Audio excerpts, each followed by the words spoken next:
Well, yesterday's election results favored Democrats across America again, maybe with the exception of Mississippi, but that race for governor was closer than it should have been. Virginia's GOP lost control of the House and failed to take control of the Senate, giving Democrats full control of the state's legislature again. Ohio voted in favor of abortion up to the moment of birth, and marijuana, too. Maybe you got to be high to do that. Despite being a lean red state, Pennsylvania placed another Democrat on the state Supreme Court, also because of the abortion issue, no question. And Democrat Andy Beshear held on to his governor's seat in Kentucky. That's really not a surprise. Kentucky has, think about this. Kentucky has never had a two-term Republican governor. Pretty strange, right? And in Mississippi, Governor Tate Reeves held on to his seat by 4 points. He's a Republican, should have been much larger. Again, his numbers shaved by the abortion debate. Many are contemplating what this means for 24, and what it means is Democrats are going to put abortion on the ballot in every single state they possibly can in November. This is the blueprint they have for winning, which is why Ohio Democrat Sherrod Brown is shaking his head and crying today because his political lifeboat had sailed a year early last night. Join me now to discuss all of this, big data pollster Rich Baris. Rich, good to see you again. Good to see you too, Steve. Thanks for having me on. Look, abortion for the Republicans is a stone cold loser. You just can't get around that. It's a stone cold loser. I don't know how Republicans address this, but the abortion issue drives people to the polls. And I'm serious about Sherrod Brown. Man, is he disappointed. If it had been on the ballot in November of 24, he might have saved his seat. His seat's gone now because he's the least popular senator. What say you? Yeah, I think that the abortion issue, no doubt. I think Republicans have a turnout problem, period. I mean, that's what the numbers show. For people like me who go county by county, Steve, and compare one election to another, Republicans have a turnout problem when Donald Trump is not on the ballot. They have an issue with this. This is a broad issue. There was some bright spots for them in New York and some other places, but I think you're really phrased it across the board. In Kentucky, in 50 years, there's only been 2 Republican governors, and as you said, neither one of them got a second term. So I think a lot of people look at it. Yeah, a lot of people look at it as a red state, and it confuses them a little bit, but that's something to take note of. The messaging and the money and the turnout is like a 3-pronged problem that Republicans have. On abortion specifically, they went right for the gusto of it, Steve, instead of going for the low-hanging fruit. The late-term abortion, they did exactly what people like me who are hired to dig into public opinion told them not to do, and they did it anyway. So part of that's the pro-life lobby. It's the truth. Yeah. Here's my question.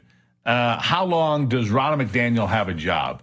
I can tell you the natives are beating the war drums today. I'm serious. I mean, everybody, you get on some of these back channel calls, that's what they're talking about. She's got to go. She can't raise money. She's lost 4 elections in a row. They want her gone. They, being the power brokers, want her gone. I don't know who the replacement is, but they are not impressed at this point. There's only a few they can go to. I think she's already passed her expiration date, and I do think that that's kind of incumbent on the former president. He supported her over Harmeet Dillon. I think it's time to make a change. She was very good. I mean, her fundraising prowess was something that people used to give her a lot of accolades over, but she rode the Trump movement into office. She has not delivered on that except for early fundraising successes, and now it's time to go to somebody who knows what they're doing. And all of this disappointment. There were huge wins in Florida. Somebody announced he wants to run today. We had somebody in North Carolina that was being pressured because he was very key in get out the vote in 22. Republicans took super majorities in the legislature in North Carolina.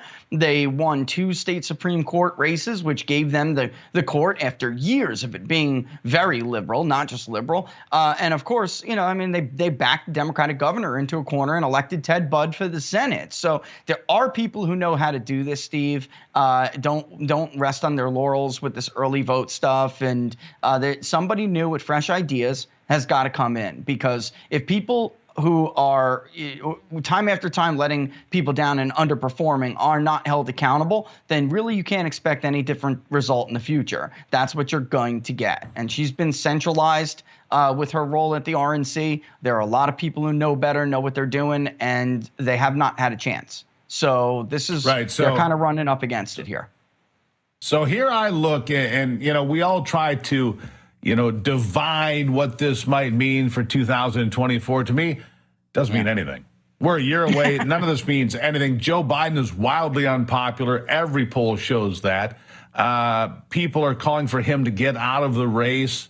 David Axelrod and other high-profile advisors in the Democrat Party, people that are in the inner circle, say he's got to go. The problem is every day that Joe Biden remains in the race, the tougher it makes it for Democrats to win in November of 2024, right or wrong?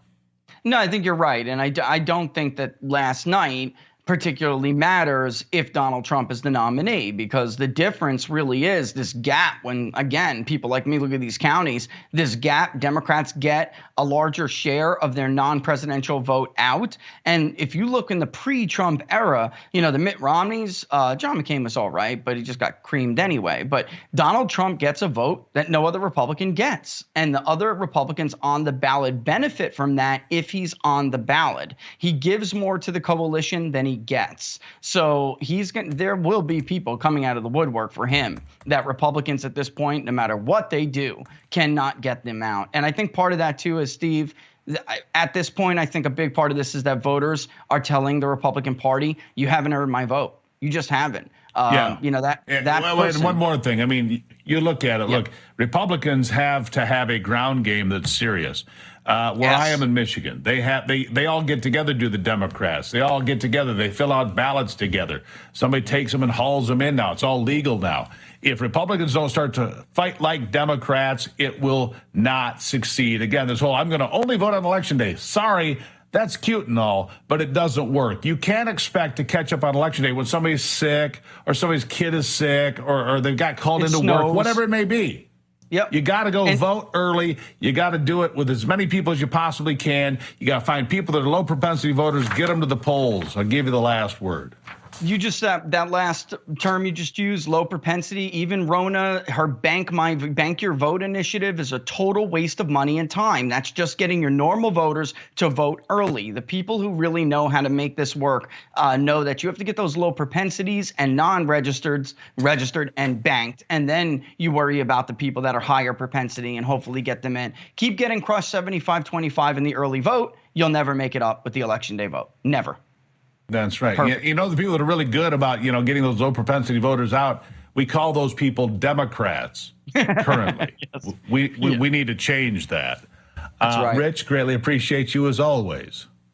All the best, my friend.